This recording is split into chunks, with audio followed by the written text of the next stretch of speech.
সরকারি দপ্তরের গাড়ি জনগণের সেবায় ব্যবহারের কথা থাকলেও নওগাঁর নিয়ামতপুরে গিয়ে দেখা যায় ভিন্ন চিত্র।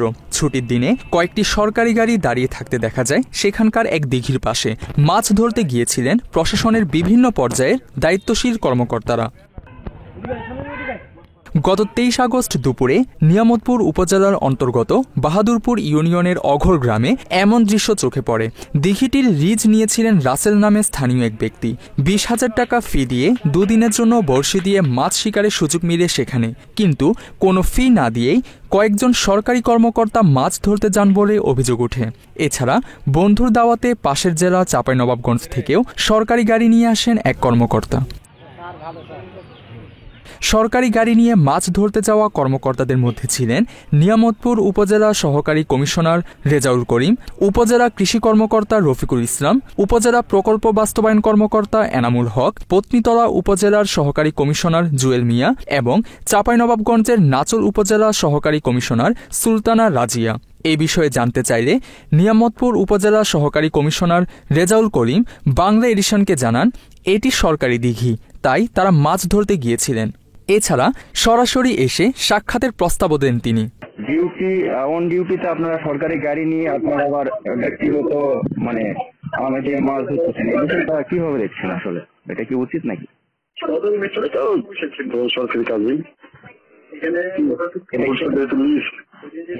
সরকারি কাজে নিজের পুকুর আইনশৃঙ্খলার বিষয় আছে। নিজের পুকুর ছিল এটা? চাপাই কেন ছিল? কেন আসলো তাহলে? দাওয়াত দিয়েছিল। অন্যদিকে চাঁপাইনবাবগঞ্জ থেকে সরকারি গাড়িতে ব্যক্তিগত কাজে আসা নিয়ে প্রশ্ন করা হলে সুলতানা রাজিয়া বলেন, বন্ধুর দাওয়াতেই তিনি সেখানে যান। আপনাকে মাছ ধরতে দেখলাম, বলতেছি আপনাকে ইনভাইট দিয়ে এনেছিল? এই যে নিয়ামতপুরে এসেছিলেন আমার ফ্রেন্ড। ও আচ্ছা, আপনার ইনভাইটে আসছেন তাই তো?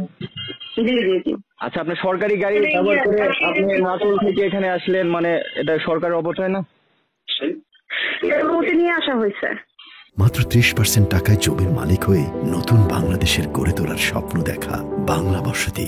উপজেলা কৃষি কর্মকর্তা রফিকুল ইসলামও মাছ ধরার বিষয়টি স্বীকার করেন, তবে এই বিষয়ে কোনো কথা বলতে রাজি হননি তিনি। আপনারা গেলেন আপনারা এসেছিলেন সারোগেট, এই যে সরকারি গাড়িটা দেখলাম 3-4টা গাড়ি, এবং একটা ছুটির দিনে আপনারা ওই সরকারি গাড়ি ইউজ করার কোনো রাখেন কিনা? তাও আবার একটা আপনাদের সকাল্লা পূরণ করতে গেছেন, এটা কোনো রাইট আছে কিনা? সকাল্লা কোথায় পূরণ করতে গেছে ভাই? এটা তো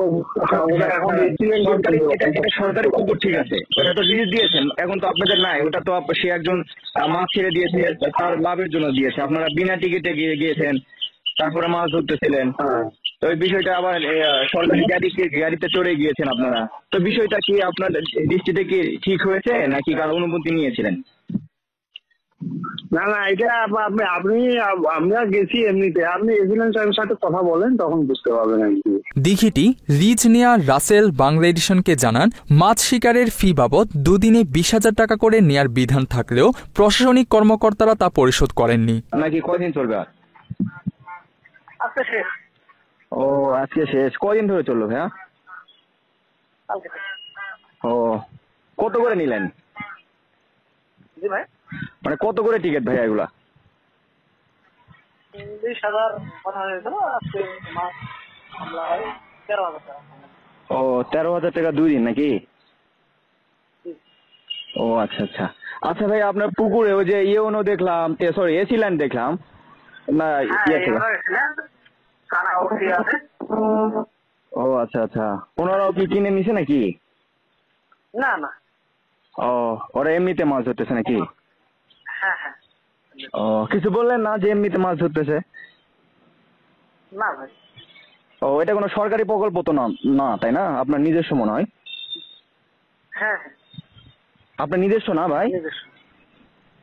নিজস্ব সরকারি পুকুর, টেন্ডার দিয়েছিল, লিজ দিয়েছিল, মসজিদ নিয়েছিল, মসজিদ থেকে আমি নিয়েছি।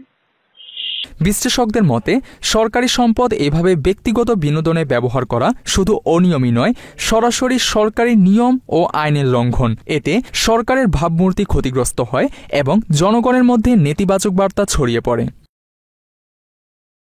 Desk report, Bangla addition.